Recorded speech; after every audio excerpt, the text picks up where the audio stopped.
Kerajaan Persekutuan dan Sarawak memeterai satu deklarasi bersama pada Rabu susulan persefahaman yang dicapai dalam isu Petroleum Nasional Berhad Petronas dan Petroleum Sarawak Berhad Petros. Deklarasi bersama itu ditandatangani Perdana Menteri Datuk Seri Anwar Ibrahim dan Premier Sarawak Tan Sri Abang Johari Tun Openg di Perdana Putra Putrajaya. Sidang media bersama, Datuk Seri Anwar berkata, persefahaman yang dicapai antara Petronas dan Petros bertujuan memajukan Malaysia dan Sarawak. Perkara ini sebenarnya dari segi prinsip adalah lama disepakati. Seperti mana saya runding dengan Premier Abang Jo tentang parameters yang jelas, menerima kenyataan PDA 74 dan juga DGO untuk Sarawak.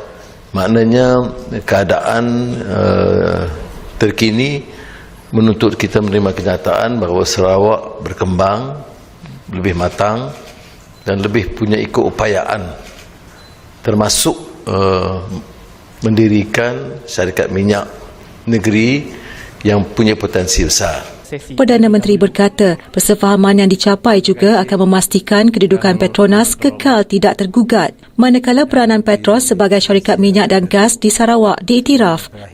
Jadi, persefahaman yang kita lakukan ini adalah memastikan pergerakan Petronas diteruskan dan peranan Petros di Sarawak diiktiraf, dan kedua-duanya bekerja berganding bahu mengangkat martabat negara melalui industri minyak dan gas. Beliau juga berkata kerajaan turut berhasrat menjadikan Sarawak sebagai hub permulaan bagi industri minyak dan gas di ASEAN. Pada 17 Februari lepas, Datuk Seri Anwar berkata Kerajaan Persekutuan dan Kerajaan Negeri Sarawak memperakui aspirasi Sarawak yang berhasrat menceburi kegiatan industri minyak di negeri berkenaan.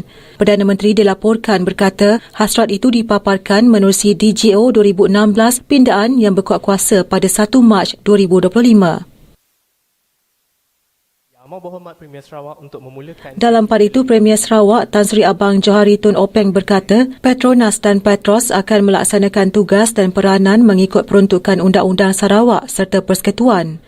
Alhamdulillah, kita telah dapat menyelesaikan masalah-masalah yang timbul, dan hari ini ada joint declaration yang akan membawa persamaan dan pendekatan bersama di antara kerajaan Sarawak, khasnya Petronas dan Petros, untuk mengusahakan bersama kegiatan-kegiatan minyak dan gas untuk kepentingan negara, dan juga mengikut lunas-lunas peruntukan yang ada di antara Undang-Undang Sarawak dan juga Undang-Undang Persekutuan.